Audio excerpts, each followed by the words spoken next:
and welcome back. So I have been making videos about complex PTSD and how it affects the body, and I talk a lot about fight or flight and that mode that our bodies like to go into a lot when we're suffering with complex PTSD.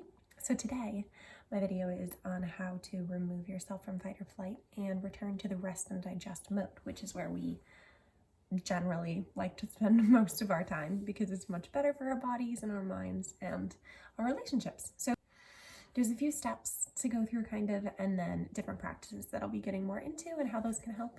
So I'm going to go through those first. So the first thing to do is to recognize that you're in fight or flight. So this is step one. So this is learning to know what fight or flight feels like. When you are just learning about your diagnosis and what it feels like to have PTSD or complex PTSD, it may take you a little time to recognize what fight or flight feels like. Generally, it's a feeling of high anxiety, hyper aware. Everything's going really fast. Your heart might be beating really fast. Sometimes you start sweating. Sometimes you get lightheaded. There's a lot of symptoms that are different for people. For me, I generally my thoughts start going really fast. I feel very in my head. And I notice that I start getting triggered easier and easier, and I start having tics sometimes. And like, I don't have any capacity to handle anyone around me and that sort of thing. This can progress to stage freeze, which is when you just completely shut down. And those are definitely two distinct things. So freeze has kind of that's another thing that we'll talk about later. So right now I'm just talking about how to remove yourself from fight or flight. So that's kind of that nervous energy in the body making you go, go, go. So first, learn to recognize the feeling of being in fight or flight, and then acknowledge that that is the feeling you're currently experiencing. This is not always necessary, and there are forms of healing from PTSD and complex PTSD that can involve other people. But for now, we're mostly going to be talking about self-regulation, and this usually works a lot better if you're alone. So remove yourself from the situation that was triggering to you and that put you into fight or flight. And the third step is to pick a method and to go through with that. And so I have a few methods that I use. I will probably talk about some other ones in the description, maybe link to some other videos, but these are the ones that I have personal experience with and that I think can be most helpful because I can offer my experience with them. So the first and foremost that I always suggest is breathing. And this sounds woo-woo and a little bit crazy, but I'm going to explain a little bit of the science behind it. This also goes back to polyvagal theory, which I will be talking about again in another video. But basically our vagus nerve is a central nerve to our nervous system, and it runs right through our body, down through our digestive system, and it's right central through our diaphragm. And our diaphragm is what lives under our ribs here. And when we breathe, it moves down. When we breathe in and when we exhale, it comes back up. So the diaphragm actually massages the vagus nerve. When we're in fight or flight, the vagus nerve is sending all these signals of pain and panic. And so breathing, and especially breathing with a consciousness of our diaphragm, can massage that vagus nerve and can really help remove our bodies from fight or flight. So this can be, there are different methods of breathing. You can do a guided meditation. I usually like to do just intentional slow breaths. I know some people prefer to have a counting method because it keeps them from like hyperventilating. So one thing that a camp counselor actually once taught me was to have like a rubber band and put it over your fingers and to go like inhale, 2, 3, 4, exhale, 2, 3, 4, hold, 2, 3, 4. The second thing is do things that involve your body, movement in your body. So when our bodies are in fight or flight, basically we're prepared to fight or fly, not physically fly, right, but to run away.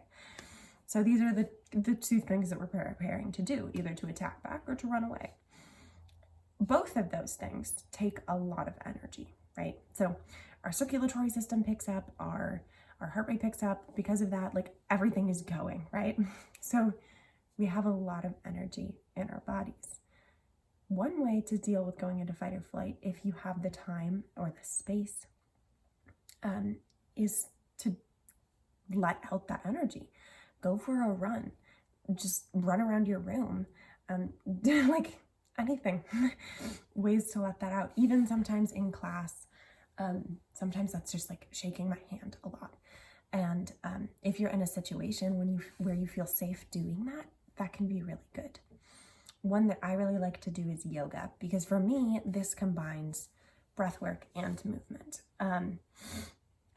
Depending on how I'm feeling, I'll do different types of yoga. There's some yoga that is much more about your body and about getting your body moving and releasing that energy. And then there's some yoga that's much more grounding and about your breath. And those can both be really helpful. And the last thing I'm going to talk about is purely mental. It's purely in our little brains. So when we talk about removing yourself from a situation, that's removing yourself from that trigger. So whatever triggered you into fight or flight.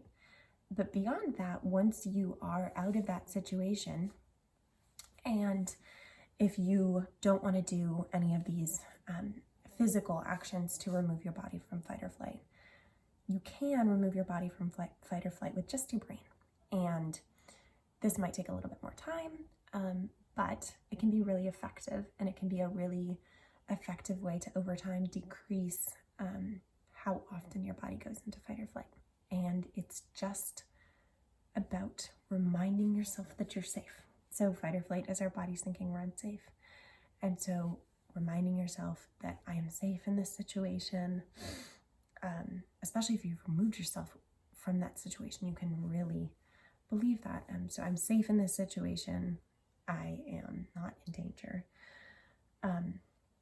This can go into co-regulation, like with a partner or a friend, having someone else remind you that you're safe. But you can do it with just your mind and just your body, reminding yourself that you're safe.